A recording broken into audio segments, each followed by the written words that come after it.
Don't leave all those appliances on standby.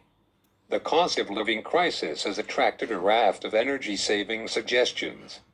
One of the main ones we keep hearing is the British gas claim that you can save £110 a year by switching off devices left on standby. It sounds far-fetched, but it bases this figure on the fact that Brits could save 23% on their electricity bills each year by switching off their vampire electronics. To test the validity of the claim, I tool myself up with a new-fangled 20-pound power meter. It plugs into a standard electrical socket, with the electrical item to be tested being plugged into the meter. It then shows me how much electricity is being used by the device.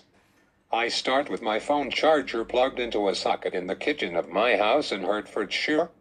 The meter tells me it is drawing 6.3 watts of electricity without charging any device. If I were to leave this charger doing nothing for a year, it would cost me £16 of electricity.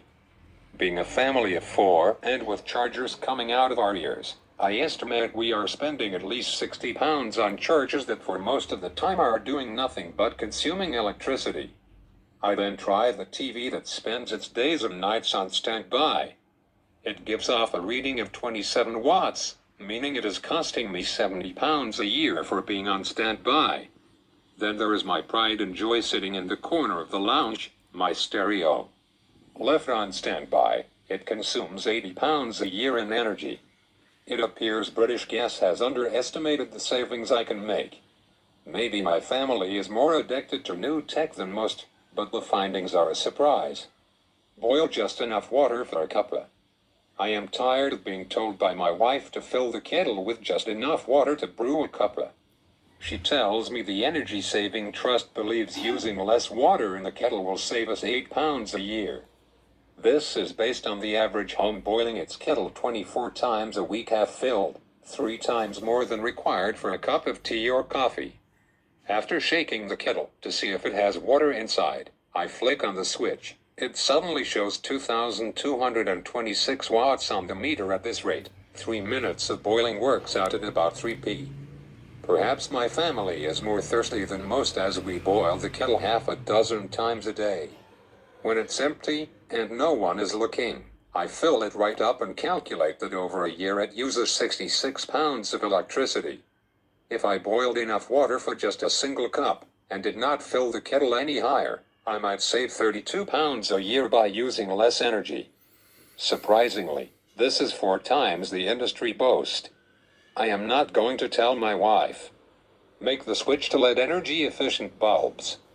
In the evening, our 4-bedroom house is lit up like the Blackville illuminations.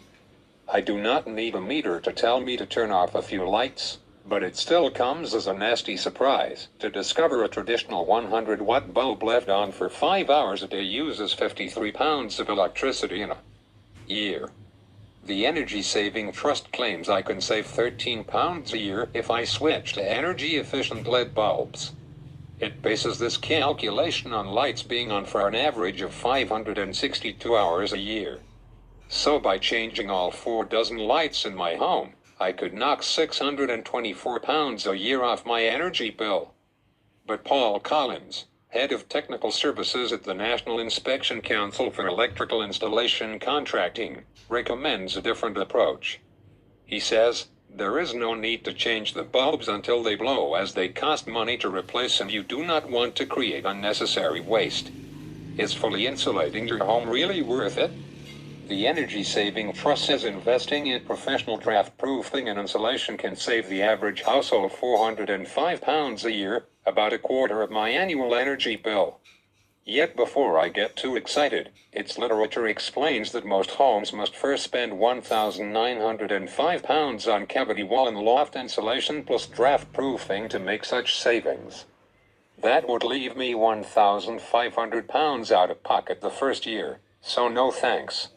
I call in Robert Tiffin, a property surveyor at Eco Tiffin, to see if he can offer other solutions for my drafty rural property.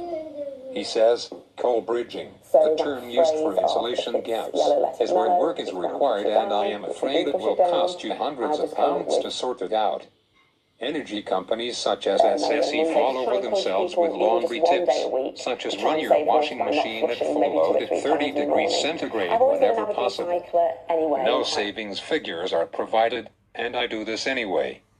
But despite it being sunny, I hear the tumble dryer whirling around in the utility room as my daughter has just returned from university with bags of dirty laundry. I whip out my energy meter and do a rough calculation. The dryer uses 4.5 kilowatts per hour of power to dry all her clothes in an hour, at a cost of £1.31. Our family uses the dryer 4 times a week, using 274 pounds of electricity a year. A washing line outside would dry our clothes for free. The Energy Saving Trust focuses on buying a top energy-rated tumble dryer to save £640 over its 13-year lifetime compared with my older, inefficient model, equivalent to savings of £49 a year. Sorry, but no tumble dryer at all is far better value. Energy companies such as SSE fall over themselves with laundry tips, such as run your washing machine at full load at 30 degrees centigrade whenever possible. Energy companies such as SSE fall over themselves with laundry tips, such as run your washing machine at full load at 30 degrees centigrade whenever possible. Is it time to give up on luxurious long baths? An immersion heater in the airing cupboard provides our hot water, but I must burrow my way through blankets and towels to discover it is a 125-liter 4 kilowatts per hour tank. It takes about an hour from cold to heat up enough hot water for 2 showers, or 1 bath, at a cost of £1.17.